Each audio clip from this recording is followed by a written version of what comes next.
എല്ലാവർക്കും പ്രഭാത വന്ദനങ്ങൾ. ഒരു ദിവസം ദൈവം നമുക്ക് ധനമായി തന്നതോർത്ത് ദൈവത്തെ സ്തുതിക്കുന്നു. 68 സങ്കീർത്തനം 19 വാക്യം, നമ്മുടെ രക്ഷയാകുന്ന ദൈവമായി നാൾതോറും നമ്മുടെ ഭാരങ്ങളെ ചുമക്കുന്ന കർത്താവ് വാഴ്ത്തപ്പെടുമാറാകട്ടെ. ഇവിടെ നാം വായിക്കുന്നത് നാൾതോറും നമ്മുടെ ഭാരങ്ങളെ ചുമക്കുന്നവൻ, വഹിക്കുന്നവൻ എന്നാണ്. ഒരു ഇംഗ്ലീഷ് ഭാഷാന്തരത്തിൽ ഞാൻ വായിച്ചത് നാൾതോറും നമ്മെയും നമ്മുടെ ഭാരങ്ങളെയും ചുമക്കുന്നവൻ, വഹിക്കുന്നവൻ എന്നാണ്. അത് കുറച്ചുകൂടെ അർത്ഥവത്താണ്. നമ്മുടെ ഭാരങ്ങളെ മാത്രം ചുമന്നിട്ട് നമ്മെ വഴി കളയല്ല, നമ്മുടെ ഭാരങ്ങളെയും നമ്മെയും വഹിക്കുന്ന ദൈവമാണ് എന്ന് നാം അറിയുന്നത് എത്രയോ സന്തോഷമാണ്. നമുക്കറിയാം, യെശയ്യാപ്രവാചകന്റെ പുസ്തകത്തിൽ 46 അധ്യായം 3 വാക്യം നാം വായിക്കുമ്പോൾ, ഗർഭം മുതൽ വഹിക്കപ്പെട്ടവരും ഉദരം മുതൽ ചുമക്കപ്പെട്ടവരുമായി യാക്കോബ് ഗൃഹം, ഇസ്രായേൽ ഗൃഹത്തിൽ ശേഷിച്ചിരിക്കുന്ന എല്ലാവരുമായുള്ളവരെ. അപ്പോൾ ഗർഭം മുതൽ വഹിക്കുന്നവൻ, ഉദരം മുതൽ നമ്മെ ചുമക്കുന്നവൻ, വെറും നമ്മുടെ ഭാരങ്ങൾ മാത്രം ചുമന്നിട്ട് നമ്മെ വെറുതെ വിടുന്ന ദൈവമല്ല. ഉദരം മുതൽ നമ്മെ വഹിക്കുന്നവൻ, ഗർഭം മുതൽ നമ്മെ താങ്ങുന്നവൻ,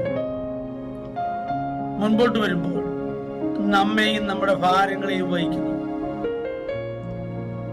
ഓർക്കുക, ദൈവത്തിന്റെ കൃപയും കരുതലും എത്ര വലുതാണെന്ന് നാം ഓർക്കുക.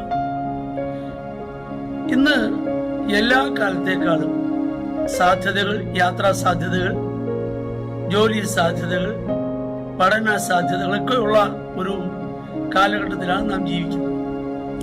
എങ്കിൽ പോലും പണ്ട് കാലങ്ങളിൽ ഉള്ളവരെക്കാൾ ഏറ്റവും അധികം ആകുല ചിന്തകളും ഭാരങ്ങളും ഉള്ളത് ഈ കാലങ്ങളിലാണ്. പണ്ടത്തെ ആളുകൾക്ക് അത്രത്തോളം ഭാരവും ആകുല ചിന്തയൊന്നും ഉണ്ടായിരുന്നില്ല. അവർ ദൈവത്തിനെ വെച്ച് പ്രാർത്ഥിച്ച് വളരെ പ്രത്യാശയോടെ നീങ്ങുന്നവരായിരുന്നു. എന്നാൽ ഇന്ന് സാധ്യതകൾ ഒത്തിരി വർദ്ധിച്ചിട്ടുണ്ട്. നമുക്കറിയാം, അങ്ങനെയുള്ള രോഗികൾ വളരെ വർദ്ധിച്ചു വരികയാണ്.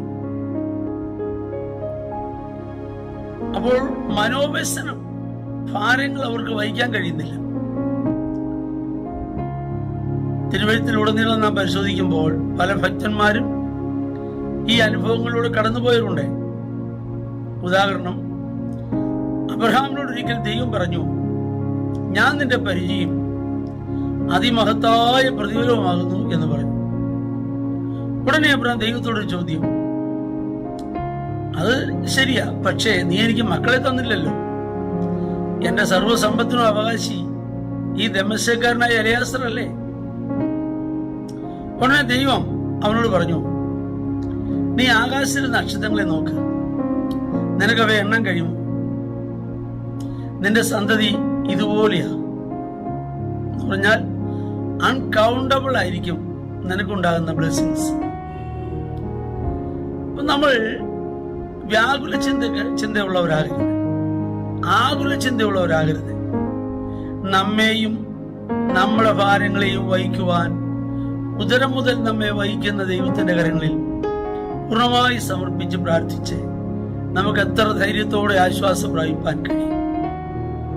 മറ്റാർക്കും, ഒരു വംശക്കാർക്കും ലഭിക്കാത്ത ഒരു ഭാഗ്യപദവിയല്ലേ ദൈവം നമുക്ക് നൽകിയിരിക്കുന്നത്. ആകയാൽ ഈ വചനം ഈ പ്രഭാതത്തിൽ നിങ്ങൾ കേൾക്കുമ്പോൾ നമ്മൾ ഓർക്കുക, എന്നെ മാത്രമല്ല, അല്ലെങ്കിൽ എൻ്റെ ഭാരങ്ങൾ മാത്രമല്ല, എന്നെയും കൂടെ വഹിക്കുവാൻ കഴിയുന്ന ഒരു ദൈവം എനിക്കുണ്ട്. ആ കർത്താവിനെ ആശ്രയിച്ച് ഉറച്ച് നമുക്ക് പ്രാർത്ഥിപ്പാൻ കഴിയണം. ആകുല ചിന്തയിലൂടെ പോയ ഭക്തന്മാരോട് എല്ലാം ദൈവം ഇടപെട്ടിട്ടുണ്ട്.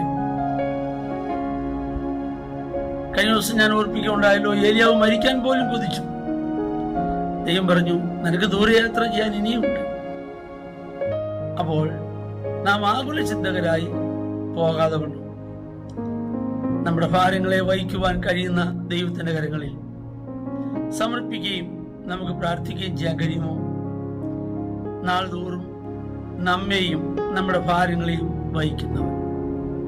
ഞങ്ങളുടെ കർത്താവേ, സ്വർഗീയ നല്ല പിതാവേ, അനുഗ്രഹിക്കപ്പെട്ട ഈ ദിവസത്തിനായി സ്തോത്രം ചെയ്യുന്നു. വചനം കേൾക്കുന്ന എല്ലാവരെയും അങ്ങയുടെ നാമത്തിൽ അനുഗ്രഹിച്ച് പ്രാർത്ഥിക്കുന്നു. ഞങ്ങളെയും ഞങ്ങളുടെ ഭാരങ്ങളെയും ചുമക്കുന്ന ദൈവത്തിന്റെ കരങ്ങളിൽ ഞങ്ങളുടെ ഭാരങ്ങളെ ഞങ്ങൾ ഇറക്കി വയ്ക്കുന്നു. എല്ലാവരെയും ആശ്വസിപ്പിക്കുകയും സമാധാനം നൽകി അനുഗ്രഹിക്കുകയും ചെയ്യണം, യേശുവിൻ നാമത്തിൽ തന്നെ. ആമേൻ. ദൈവം നമ്മെ എല്ലാവരെയും ധാരാളമായി അനുഗ്രഹിക്കും.